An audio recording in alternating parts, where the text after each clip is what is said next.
somewhere in the middle of the ocean, a ship is deliberately sinking itself. It floods its own tanks, sinks its deck beneath the waves, and slides under a steel giant heavier than the Eiffel Tower. Then it rises, lifting the entire structure out of the sea, and begins a journey of thousands of kilometers.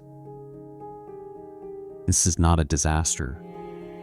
This is just one step in the incredible journey of the fuel in your tank.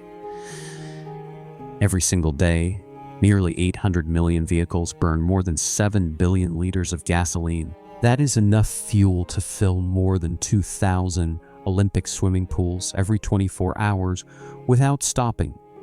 And yet, almost no one ever asks the simple question, where does it actually come from? Before a single drop reaches your local gas station, it travels through one of the most complex, expensive, and dangerous industrial journeys on the planet.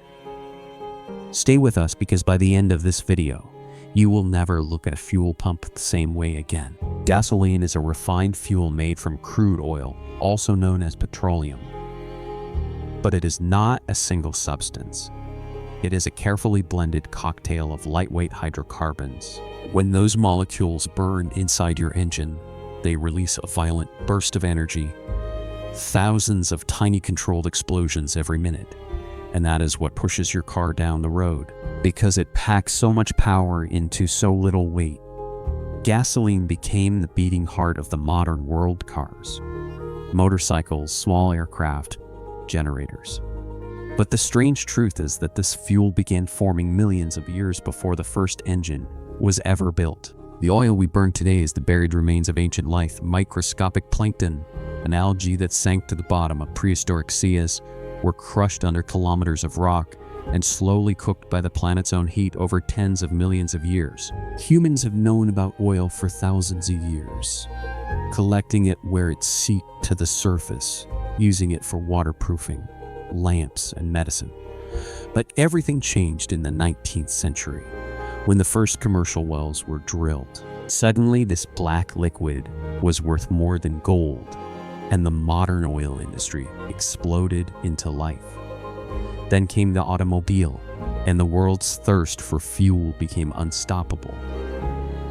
As millions of people bought cars, demand for gasoline skyrocketed year after year. Oil companies drilled deeper, built enormous refineries, and laid down pipelines and shipping routes that stretched across entire continents. By the 20th century, petroleum wasn't just a business. It was power itself. Nations went to war over it, economies rose and fell with its price. And it all begins with one deceptively simple problem: finding the oil in the first place. Here is the part most people get wrong. Oil does not sit in giant underground lakes waiting to be pumped out. It hides inside microscopic pores in solid rock, buried thousands of meters below the surface, invisible and silent.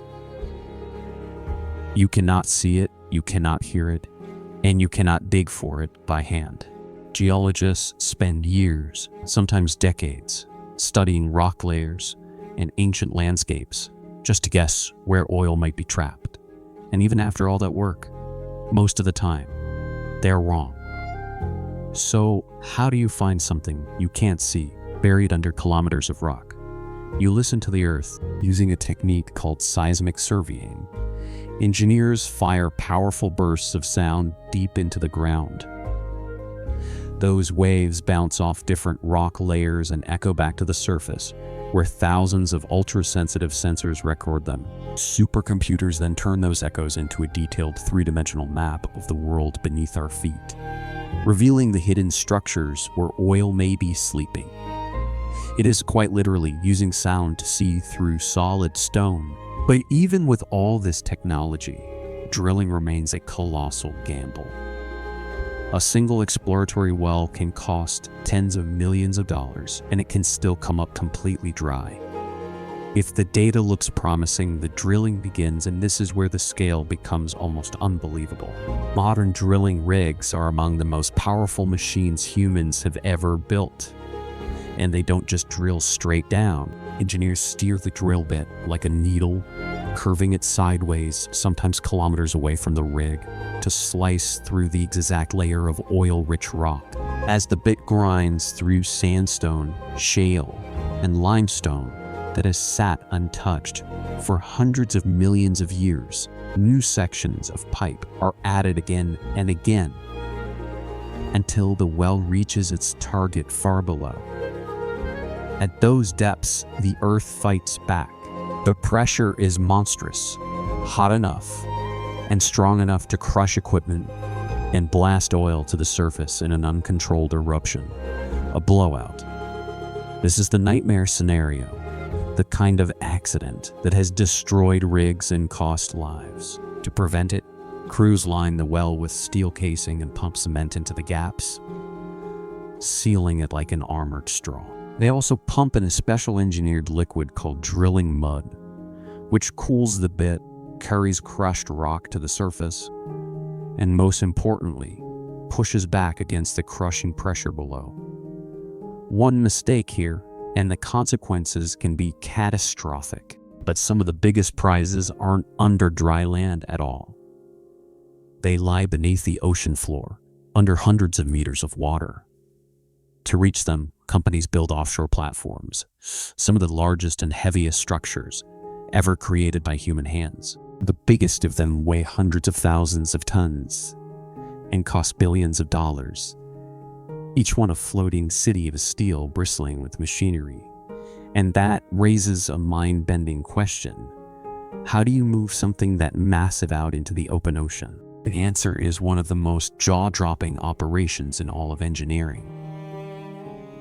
The platform is far too heavy to sail on its own, so it rides on a specialized heavy-lift vessel, a ship built to sink itself on purpose.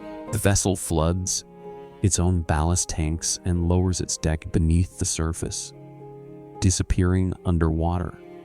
It then slips carefully beneath the platform, pumps the water back out, and rises up, lifting the entire structure clean out of the sea. Other platforms are simply towed, dragged across thousands of kilometers of open ocean by fleets of powerful tugboats, crawling forward for weeks at a time. And the journey's end is just as extreme. When the platform finally reaches its destination, it has to be anchored to the seabed with pinpoint precision. Some stand on massive legs hammered directly into the ocean floor. Others float, held in place by chains and anchors the size of buildings, fighting waves, wind, and currents that never stop pushing. All of this, sometimes directly in the path of hurricanes. Only when the platform is locked in place can drilling finally begin, thousands of meters below the waves in one of the most hostile environments on Earth. Once the oil is finally flowing, whether on land or at sea, the work is only beginning.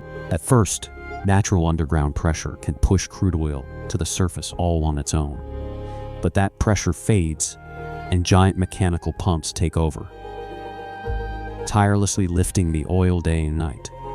What comes up is not the clean fuel you imagine. It is raw crude, a filthy mixture of oil, water, sand, and gas, and it needs to be cleaned before it can go anywhere. Separation units strip out the water and gas, salvaging the natural gas as a valuable product of its own, and leaving behind crude oil ready for the next stage of its long trip. Now the crude begins to move, and it moves on a staggering scale. Vast pipeline networks carry millions of barrels across countries every single day, pushed along by powerful pumping stations that never sleep. Where pipelines can't reach, the oil travels by supertanker, the largest of which can carry over 2 million barrels in a single hull. Ships so enormous they can take miles to stop and cannot fit through most of the world's ports. By rail, by truck, by sea, all of it flows toward one destination, the refinery. An oil refinery is a small city that never sleeps, a sprawling maze of towers, tanks, pipes, and fire glowing against the night sky and running 24 hours a day. And here, the real magic happens.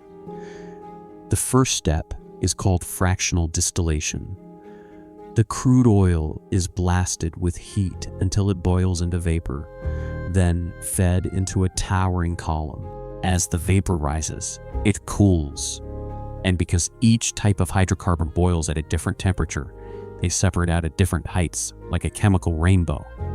The heaviest, tar and thick fuel oil sink to the bottom. Higher up come diesel and kerosene. Higher still, jet fuel. And near the top, the light, precious vapors that will become gasoline. But even now, that gasoline still isn't ready. Straight from the column, it would barely run an engine. So refineries perform a kind of molecular surgery. In powerful reactors, big clumsy hydrocarbon molecules are shattered into smaller ones, and others are rebuilt and rearranged atom by atom, all to create fuel that burns cleaner and releases more power. Then it is blended, carefully mixed with special additives to fine-tune its performance, stability, and emissions for every climate and every engine on Earth. Before a single liter is allowed to leave, it faces a gauntlet of tests in on-site labs. Engineers measure its density, its volatility, and above all, its octane rating, the number that tells you how well the fuel resists exploding at the wrong moment inside your engine. Too low, and the engine knocks, shudders, and slowly destroys itself. Only fuel that passes every single test earns the right to move on. The finished gasoline is stored in gigantic tanks, then sent through pipelines to fuel terminals where thousands of tanker trucks are filled every day. And loading it is genuinely dangerous work, because gasoline vapor is explosively flammable. A single spark of static electricity could be deadly, so every truck is electrically grounded before loading, and automatic systems cut off the flow to prevent overfilling. Fully loaded, these trucks fan out across cities, towns, and highways, delivering fuel to stations where it is pumped into underground tanks, waiting silently beneath your feet. And then, one ordinary afternoon, you pull up, lift the nozzle, and fill your tank in 90 seconds without a second thought. But now you know the truth. That fuel was once ancient life at the bottom of a prehistoric sea. It was hunted with sound waves, drilled from kilometers underground, lifted from beneath the ocean by ships that sink themselves, shipped across the planet, boiled apart, rebuilt molecule by molecule, and tested like a medicine, all so you could drive to the store. Every single drop is a small miracle of geology, engineering, and human ambition. So the next time you fill up, take a second to think about the unbelievable journey behind those few liters of fuel. If you enjoyed this documentary, hit that like button. Tell us in the comments which industry we should uncover next, and subscribe so you don't miss it.